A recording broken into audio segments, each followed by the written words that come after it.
আমরা দেখবো এখন সরল বর্তনীর ক্ষেত্রে সিম্পলি সার্কিট, একদম সিম্পল সার্কিটের ক্ষেত্রে আমাদের কারেন্ট, ভোল্টেজ এবং রেজিস্ট্যান্স নির্ণয় করা। কিভাবে নির্ণয় করবো সেটা একটু দেখবো আগে।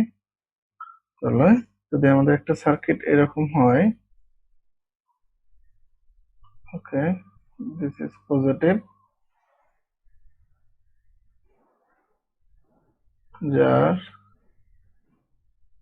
অর্থাৎ রেজিস্ট্যান্স আর সমান হচ্ছে 50 ওহম, আই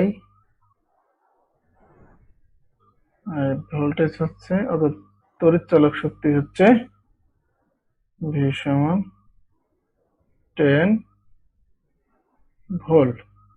তাহলে আই সমান কত বের করতে হবে আমাদের? আই সমান কত? তাহলে আই সমান কি জানি আমরা? আমরা জানি আই সমান ভি ভাগ আর। তাহলে কত হচ্ছে? ভি হচ্ছে 10, আর হচ্ছে 50, 1/5 অ্যাম্পিয়ার। এইটুক কারেন্ট আই এর মান। এখন যদি এইটুক না থাকে, এইটুক নেই, অর্থাৎ নতুন করে আবার যদি মান চেঞ্জ করে দেই, অর্থাৎ এবার আমরা নির্ণয় করব রেজিস্ট্যান্স। অর্থাৎ আমার এখানে আছে 90 ভোল্ট, কারেন্ট আই সমান 5 অ্যাম্পিয়ার and আর সমান ওয়াট। তার মানে আমরা কি জানি? আমরা আর সমান জানি ভি ভাগ আই, ভি 90, আই হচ্ছে 5, ইকুয়াল কত হয়? 18 ওহম, আর এর মান। ঠিক এই সার্কিটের ক্ষেত্রে যদি আমাদের রেজিস্ট্যান্স দেয়া থাকে, কারেন্ট দেয়া থাকে, তাহলে ভোল্টেজ কত হবে সেটা বের করতে হবে। তাহলে এখানে যদি 4 অ্যাম্পিয়ার কারেন্ট হয়, আই সমান 4 অ্যাম্পিয়ার, রেজিস্ট্যান্স হচ্ছে 20 ওহম হয়, দেন ভি সমান ওয়াট। তাহলে আমরা কি জানি? ভি ইকুয়াল আই আর সমান 4 ইন্টু 20 ইকুয়াল 80 ভোল্ট। 80 ভোল্ট। ওকে, এটা হচ্ছে সিম্পল, একদম সিম্পল সার্কিটের জন্য আমাদের কারেন্ট, ভোল্টেজ এবং রেজিস্ট্যান্স নির্ণয়। তো আমাদের যদি এখন বলে যে একটা সার্কিটের বিভিন্ন প্রান্তে ভোল্টেজ নির্ণয় করতে হবে, তো এরকম যে আমার একটা সার্কিট আছে,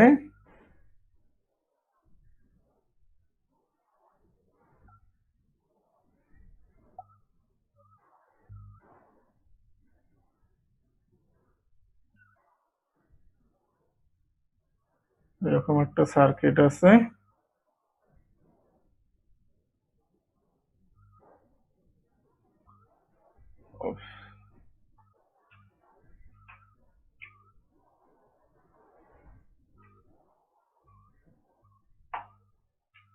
তাহলে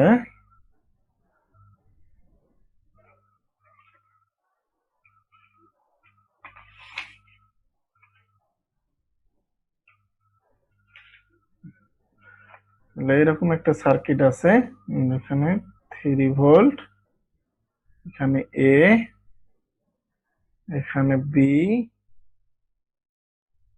এখানে সি, এখানে ডি, একটু গ্রাউন্ড করা, আর্থ পিন যেটা বলে থাকি। তাহলে এখানে হচ্ছে 1 ওহম, এখানে হচ্ছে 2 ওহম। ওকে, এটা হচ্ছে কারেন্ট আই। তো আমরা জানি যে এখানে কারেন্ট থাকবে সেখানে ভোল্টেজ থাকবে, এবং ভোল্টেজ থাকবে মানে কারেন্ট থাকে, এই দুইটা অবশ্যই থাকতে হবে। ধরে নেই এটা V1, এটা V2। তাহলে নির্ণয় করতে বলছে, এটা ধরে নিলাম আমরা আগেই। তো এই সার্কিটে বলেছে এ বিন্দু, বি বিন্দু, সি বিন্দু এবং ডি বিন্দুতে ভোল্টেজ কত সেটা আমাদের বের করতে হবে। তো এখানে কোনো রেজিস্ট্যান্স নাই, সুতরাং এ বিন্দুতে ভোল্টেজ হচ্ছে 3 ভোল্ট, বি বিন্দুতে কত সেটা বলতে হবে আমাদের। তো এখন ভোল্টেজ যখন, অর্থাৎ কারেন্ট যখন এ থেকে বি তে যাবে, তখন এখানে রেজিস্ট্যান্স থাকার কারণে ভোল্টেজ ড্রপ হবে, অর্থাৎ কিছু ভোল্টেজ বাধা পাবে, ক্ষয় হবে বা তাপ শক্তি উৎপন্ন করবে। ওকে, সেই ক্ষেত্রে এইখানে আমার কত ভোল্টেজ ড্রপ হবে সেটা বের করতে হবে। এট ফার্স্ট আমাদের সার্কিটে টোটাল কারেন্ট কত সেটা বের করতে হবে। কারণ হচ্ছে কারেন্টের কোনো সার্কিটে ক্ষয় হবে না, যে পরিমাণ কারেন্ট ঢুকবে সেই পরিমাণ কারেন্ট বের হয়ে যাবে।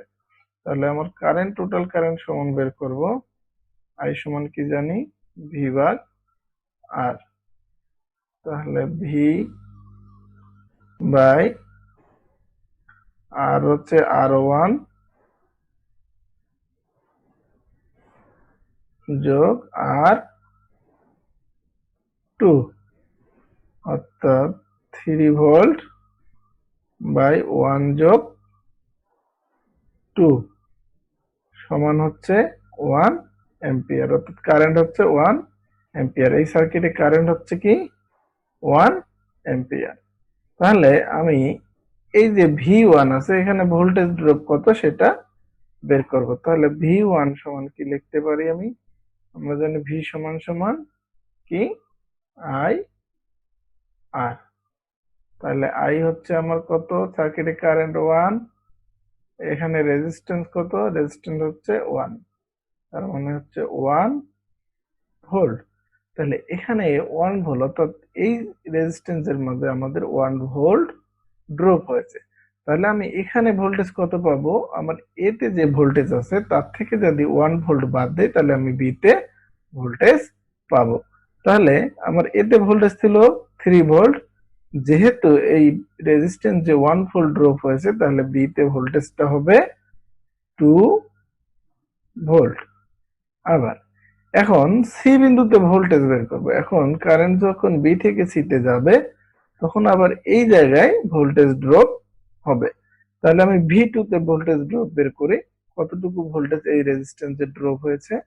তাহলে ভি2 সমান আই আর, এটাকে 1 বলতে পারি, আর এটা হচ্ছে 2।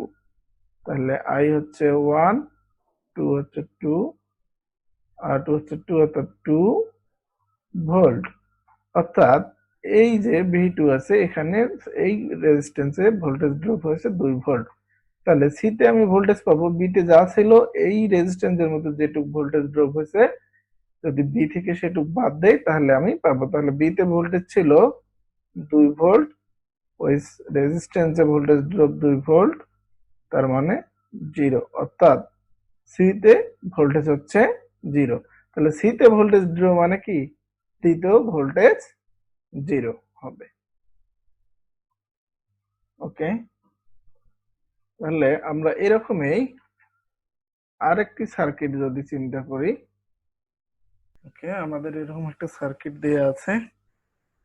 তাহলে এই সার্কিটে এ, বি, সি, ডি এন্ড ই, এই বিন্দুতে ভোল্টেজ কত আমাদের সেগুলো বের করতে হবে।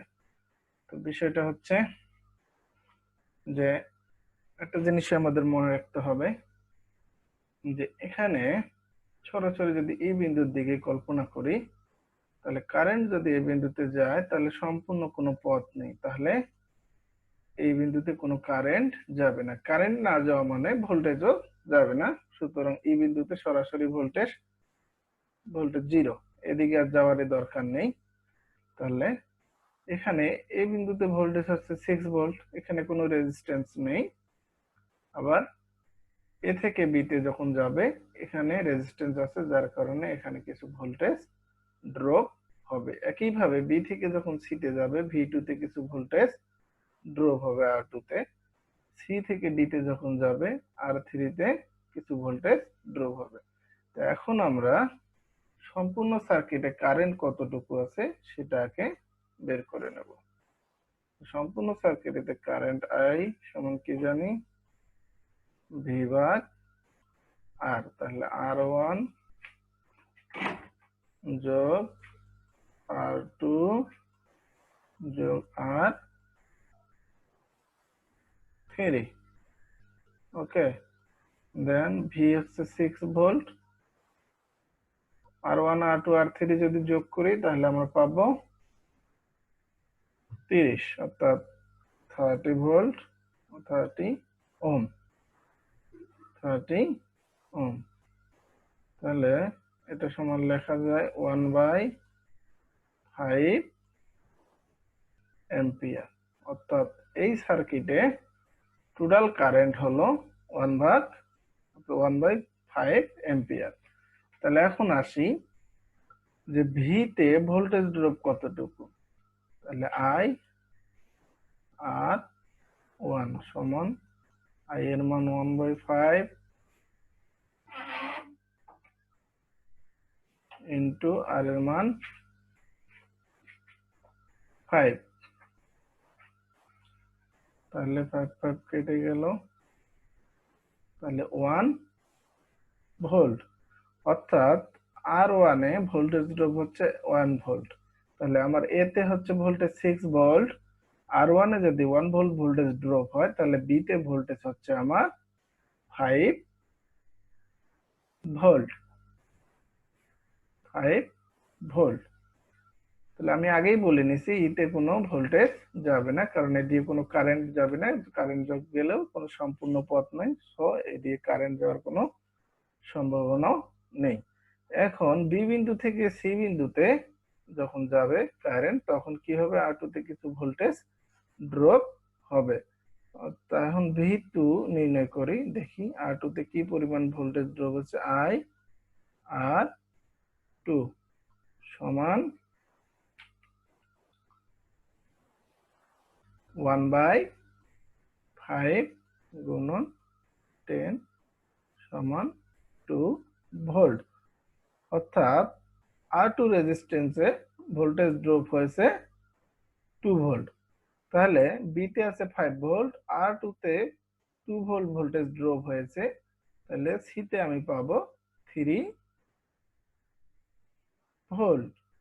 এখন সি থেকে যখন ডিতে যাবে তখন আর3 তে কিছু ভোল্টেজ ড্রপ হবে। তাহলে কি পরিমাণ ভোল্টেজ ড্রপ হয়েছে সেটা দেখে নেই। ভি3 ইকুয়াল আই আর3 সমান 1/5 ইন্টু 15, অর্থাৎ 3 ভোল্ট। অর্থাৎ ভি3 ইকুয়াল 3 ভোল্ট। অর্থাৎ সি থেকে ডিতে যখন কারেন্ট যায় তখন আর3 তে 3 ভোল্ট ড্রপ হয়েছে। তাহলে 3 ভোল্টেজ ড্রপ হওয়ার কারণে সিতে ভোল্টেজ ছিল 3, আমাদের সিতে ভোল্টেজ ছিল 3 আর আর3 তে ভোল্টেজ ড্রপ 3, সুতরাং ডি বিন্দুতে ভোল্টেজ হচ্ছে 0। সুতরাং ডি বিন্দুতে ভোল্টেজ হবে 0। তাহলে আমরা দেখতে পেলাম যে এখান থেকে যত ভোল্টেজ পুরো সার্কিটে যাবে এখানে এসে অবশ্যই 0 হবে। তাহলে আমাদের এরকম একটা সার্কিট দেয়া আছে, আই এর মান বের করতে হবে। অর্থাৎ আই ইকুয়াল, অর্থাৎ টোটাল কারেন্ট সমান হোয়াট। তাহলে আমরা দেখতে পাচ্ছি এখানে আই এসে দুভাগে ভাগ হয়ে গেছে, I1 এবং I2। তাহলে দুভাগে ভাগ হয়ে গেছে। তো আমরা চিন্তা করতেছি যেখানে কারেন্ট ভাগ হয়ে গেছে সেখানে ভোল্টেজ ভাগ হওয়ার কোনো অপশনই নেই। ঠিক আছে, অর্থাৎ কারেন্ট ভাগ হলে এটা অবশ্যই সমান্তরাল বা প্যারালাল সার্কিট। আর ভোল্টেজ হচ্ছে সিরিজ বা শ্রেণী বর্তনীতে ভাগ হয়, কিন্তু প্যারালাল সার্কিটে ভাগ হয় না। প্যারালাল সার্কিটে শুধু কারেন্ট ভাগ হবে। ওকে, তাহলে এখানে I1 বের করতে হবে। তাহলে I1 ইকুয়াল লিখতে পারি, I1 সমান কি, ভি ভাগ আর ভি ভাগ আর 1 ইকুয়াল 2/3। ওকে, এখন যদি I2 নির্ণয় করি, V by R 2 equal 2/6 equal 1/3, 1/3। অতএব I equal I1 plus I2। তাহলে এখানে যে কারেন্টটা I1 এবং I2 তে ভাগ হয়েছে, তাহলে পরবর্তীতে যেহেতু কারেন্টের কোনো বিধ্বংস নেই বা ক্ষয় নেই, I1 এবং I2 কে সাম করে I পাওয়া যাবে, equal 2/3 plus 1/3 equal 3/3 equal 1 ampere. এটা হচ্ছে 1 অ্যাম্পিয়ার হচ্ছে এই সার্কিটের টোটাল বিদ্যুৎ। ওকে, আজকে এ পর্যন্তই। ধন্যবাদ।